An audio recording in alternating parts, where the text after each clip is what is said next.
in films such as The Defiant Ones, Guess Who's Coming to Dinner, Uptown Saturday Night, Lilies of the Field, for which he became the first African American to win an Academy Award for Best Actor.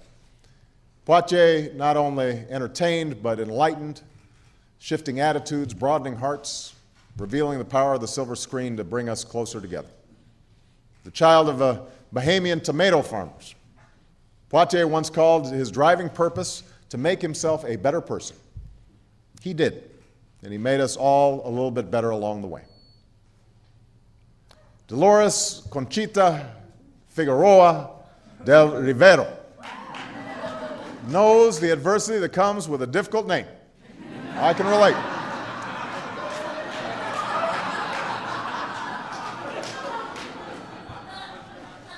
Known to the world by the name that has lit up Broadway marquees, Chita Rivera's career had an improbable start.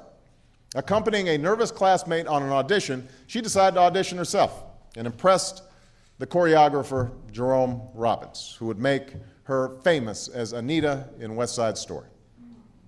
Sassy, electric, that rare performer who can sing, dance, and act, Chita Rivera revealed that still rarer ability to overcome when she recovered from a car accident that shattered her leg.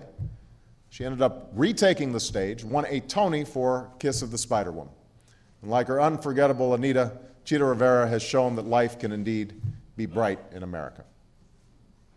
The only girl in a family of 4 brothers, Mary Robinson learned early on what it takes to make sure all voices are heard.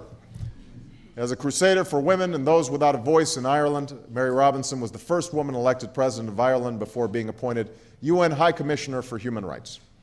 When she traveled abroad as president, she would place a light in her window that would draw people of Irish descent to pass by below. Today, as an advocate for the hungry and the hunted, the forgotten and the ignored, Mary Robinson has not only shone a light on human suffering, but illuminated a better future for our world. After graduating from the University of Chicago School of Medicine in 1948, Janet Rowley got married and gave birth to 4 sons, making medicine a hobby and making family her priority. It was not until she was almost 40 that she took up serious medical research, and not until almost a decade later that she discovered, hunched over her dining room table, examining small photos of chromosomes, that leukemia cells are notable for changes in their genetics, a discovery that showed cancer is genetic and transformed how we fight the disease. All of us have been touched in some way by cancer, including my family, and so we can all be thankful that what began as a hobby became a life's work for Janet. The glint in the eye and the lilt in the voice are familiar to us all. But the signature quality of Archbishop Desmond Tutu, says Nelson Mandela, is a readiness to take unpopular stands without fear. Perhaps that explains what led the Arch, as he's known, to preach amid tear gas and police dogs rallying a people against apartheid. And later, when a free South Africa needed a heart big enough to forgive its sins, Archbishop Desmond Tutu was called to serve once more as chairman of the Truth and Reconciliation Commission. Tribune of the downtrodden, voice of the oppressed, cantor of our conscience, Desmond Tutu possesses that sense of generosity, that spirit of unity, that essence of humanity that South Africans know simply as Ubuntu. 35 years ago, a young economics professor at a university in Bangladesh was struck by the disconnect between the theories he was teaching in class and the reality of the famine outside. So determined to help, Mohammed Yunus left the classroom for a village and discovered that just $27 would free dozens of artisans, vendors, and rickshaw pullers from debt. Offering himself as a guarantor, he withdrew a loan, paid off their debts, and founded Grameen Bank, a bank that has dispersed over $8 billion, lifting millions of people from poverty with microloans. Mohammed Yunus was just trying to help a village, but he somehow managed to change the world. There's a story Ted Kennedy sometimes tells. It's about a boy who sees an old man tossing starfish stranded by a receding tide back into the sea. There are so many, asks the boy. What difference can your efforts possibly make? The old man studies the starfish in his hand and tosses it to safety, saying, it makes a difference to that one. For nearly half a century, Ted Kennedy has been walking that beach, making a difference for that soldier fighting for freedom, that refugee looking for a way home, that senior searching for dignity, that worker striving for opportunity, that student aspiring to college, that family reaching for the American dream. The life of Senator Edward M. Kennedy has made a difference for us all. These are the 2009 recipients of the Medal of Freedom. At a moment when cynicism and doubt too often prevail, when our obligations to one another are too often forgotten, when the road ahead can seem too long or hard to tread, these extraordinary men and women, these agents of change, remind us that excellence is not beyond our abilities, that hope lies around the corner, and that justice can still be won in the forgotten corners of this world.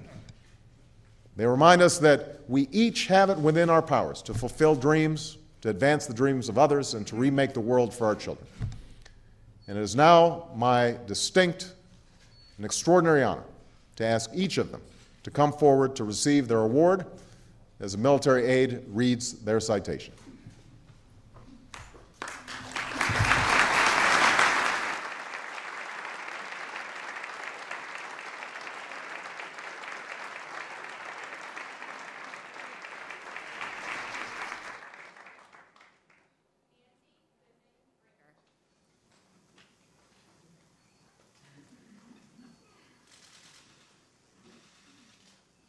Drawing strength from tragedy, Nancy Goodman Brinker has transformed the nation's approach to breast cancer. When her sister was diagnosed in 1977, most breast cancer victims knew relatively little about the disease and suffered from popular stigmas. Nancy G. Brinker promised to challenge these norms. She founded Susan G. Komen for the Cure in honor of her sister, and today the organization supports research and community awareness programs across the United States and around the world. Nancy G. Brinker's unique passion and determination have been a blessing to all those whose lives have been touched by breast cancer.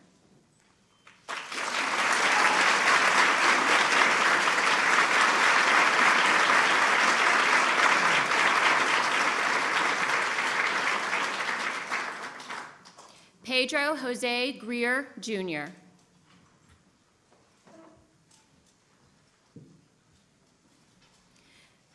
Dr. Pedro José Joe Greer, Jr. has devoted his career to improving medical services for the uninsured. A native of Miami, he followed his passion for helping others to medical school and founded the Cumulus Health Concern, CHC, in 1984 as a medical intern.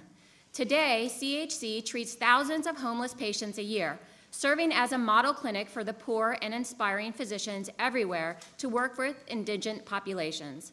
Dr. Greer's tremendous contributions to the South Florida community and our nation as a whole stand as a shining example of the difference one person can make in the lives of many.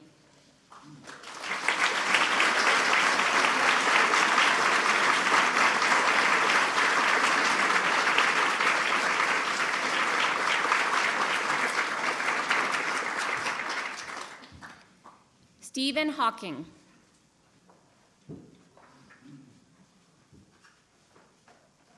Persistent in his pursuit of knowledge, Stephen Hawking has unlocked new pathways of discovery and inspired people around the world. He has dedicated his life to exploring the fundamental laws that govern the universe, and he has contributed to some of the greatest scientific discoveries of our time. His work has stirred the imagination of experts and laypersons alike. Living with a disability and possessing an uncommon ease of spirit, Stephen Hawking's attitude and achievements inspire hope, intellectual curiosity, and respect for the tremendous power of science.